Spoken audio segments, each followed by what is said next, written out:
Hi, welcome to my channel. I am Puddles, and this is episode 19 of my encounter building series.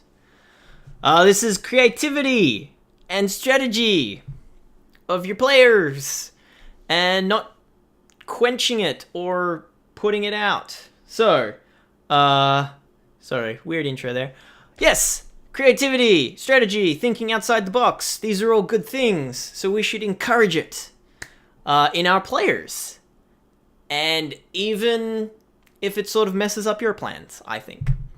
It is a fluid world that we create when we are dungeon masters, and we are not the all-knowing gods that our worlds think we are. So when our players think of something that we don't, we should go with it, especially if it makes sense and if it's cool. So let's just talk about it. Let's jump in and talk about some things. We've got our cool little rat friend here, which I'll go into a little later. But yeah, creativity. Basically, let the players do cool shit and reward them for thinking outside of the box. If there is something, if they can deal with an encounter using their creativity and by thinking outside of the box, let them do it. But at the same time, try to keep it within the rules, or at least consistent. Which I suppose goes without saying. If your players, for example, are like, well, there's a cliff here, and we're trying to kill this big ogre, perhaps we can climb the cliff and push a rock onto the ogre's head. That is thinking outside the box, as opposed to just fighting it. Make them do climb checks, getting up there. Make them roll to push strength. Don't just let what they say happen. Make them roll for it, because, other things could potentially happen while they're doing it. Yeah, that's pretty straightforward, right? And be fluid. If you've got a creature and your players think of a creative way of dealing with them, let that happen. It really makes for more exciting encounters. If your players feel free to try to think outside the box and do things creatively, then they will start thinking that way in their head, as opposed to just going, well, I'm gonna action surge on this turn and stab him 4 times. Perhaps they are like, well, I'm gonna grapple him and I'm gonna push him into this tree, and then my friend is going to entangle him around the tree, and then we're all going to stab him. Like, that's just off of the top of my head. Just let them do cool shit. That's pretty simple. But don't let them do cool shit without being consistent, okay? And don't let them do cool shit without thinking about mechanically how that would work. Cool. Pretty straightforward. So, speaking of creativity, let's go into an example. So here we have a rat. I had an encounter where players were shrunk and they fought a cranium rat, and it was awesome. I had some abilities. This is a homebrew creature. It was badass. It was so much fun. But I had a player who thought very creatively in the moment, and I didn't even consider what he was trying to do an option, and I let him do it. So, let's have a look at this thing.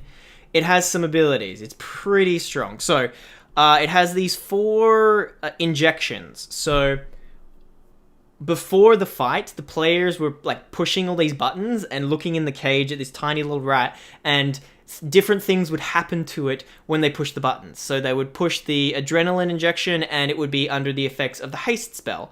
They would push the steroid injection and it would be considered under the effect of the barkskin spell.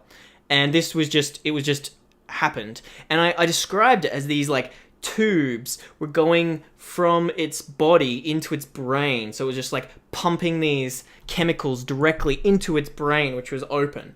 And there were these 4 tubes, which was just like fluff. I was just trying to describe the creature in an interesting way, and they were in like an experimental laboratory, so it made sense to me.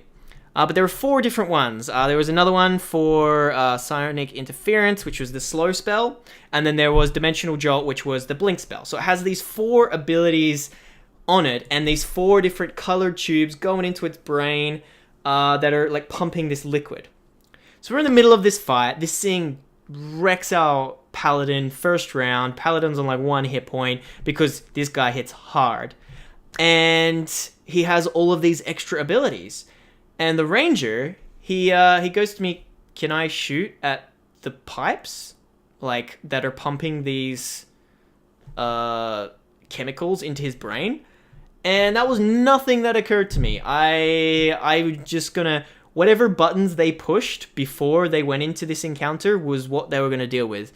But I was like, that totally makes sense to me. That is a creative way, as opposed to him just shooting this rat and trying to kill it as quickly as possible. He was like, hey, maybe I can stop it from having the haste spell on it. Maybe I can get rid of that blink effect if I hit these pipes and the liquid is no longer going into the brain.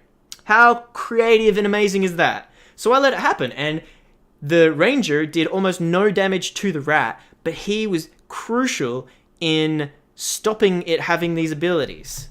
So this is what I'm talking about. Like, having things that you as a DM didn't think about and your players do think about, let them do it as long as it makes sense. It makes them feel more important in the fight, and it makes them think differently about how they can do their actions in the combat, which makes it more interesting. So that's enough of creativity. Let's talk about some strategy, yo. Strategy is important. I think a lot of people who've been playing it for a long time go into strategy more, and newer players are a little bit more hesitant to think about it. They just go in and swing and hope that they kill it. But yeah, firstly, don't punish your players for out-strategizing you. Just because your players are smarter than you were in the moment, don't punish them. If they think of a really cool strategy that just destroys all of your plans, let them do it. They thought of that. How cool is that? That's it. I know it's frustrating when you build a really cool encounter and you're really excited for it, and one player casts one spell and they just completely destroy it for you. But that's fine. Like, that's exciting. It's not exciting for you, but it's exciting for the players because they've outsmarted whatever opponents they were. And it's not the DM versus the players, it's everyone playing together. So don't punish your players if they just completely destroy your encounters without any issue. I like to encourage strategic talk, especially before combat, and encourage planning before combat. If the players are going to go up against a fire dragon, try to encourage them talking about how they're going to fight said creature. Maybe have an NPC that's going to go in with them, who's like, "Oh man, I need a fire resistant potion because I'm about to fire a fire dragon." Things like that. Especially for newer players, because they don't know all of these options and these things that are there for them to use. So I think, yeah, strategizing and giving your players the opportunity to strategize before a fight is really good. And I don't mind the players discussing their actions in between turns, as long as it doesn't halt the action. Like, if there's a player who's spending 5 minutes deciding what they're doing because everyone around the table is telling them what to do, that's no good. But if there are two players talking about what their two characters are going to do while I am doing creature actions, that's fine. Who cares? That's it's a game, and it's cool that players are working together to get the best out of their abilities. So yeah, I'm going to give you an example of a horrible encounter that my players wrecked me on. So here, we had a bridge. So the guys who are not dead, the ones without the X's, are my players and their orc friends. This was an evil one-shot, and basically the players were going to a stronghold to sack it and kill it before they could summon an angelic celestial being to destroy them because they're evil. And these good guys, the ones that are dead, are there on this bridge. They're just trying to stop them as long as they can so that the ritual can complete at the temple. And so I had all of these, none of them are super powerful. A lot of them are squishy. I didn't think this fight to be difficult, but I thought it would take them time. So I'm just going to quickly go through a spell for you. So my players in this are level 15. They're huge. Tsunami. Casting time, 1 minute. Concentration, up to 6 rounds. Range, sight, components, verbal, somatic. Basically, a giant wall of water springs into existence and just tsunami smashes everyone. Everyone takes 68 bludgeoning damage, whole bunch of stuff. So this is a powerful spell, but it takes 1 minute to cast. But I told my players that they saw this on top of a hill and they were looking down on it for a very long time.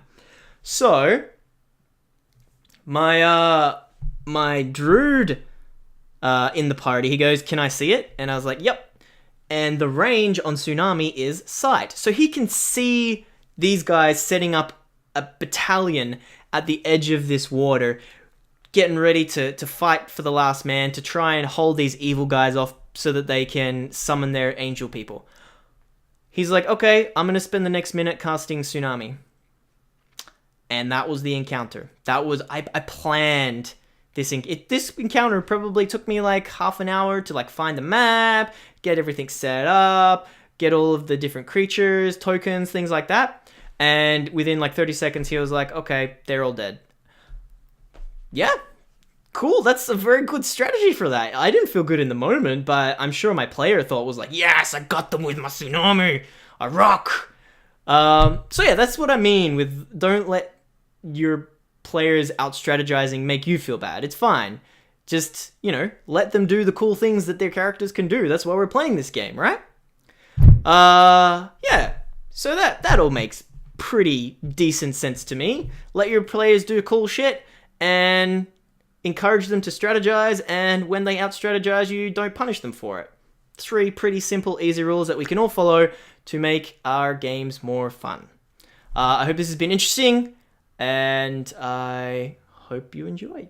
Thanks.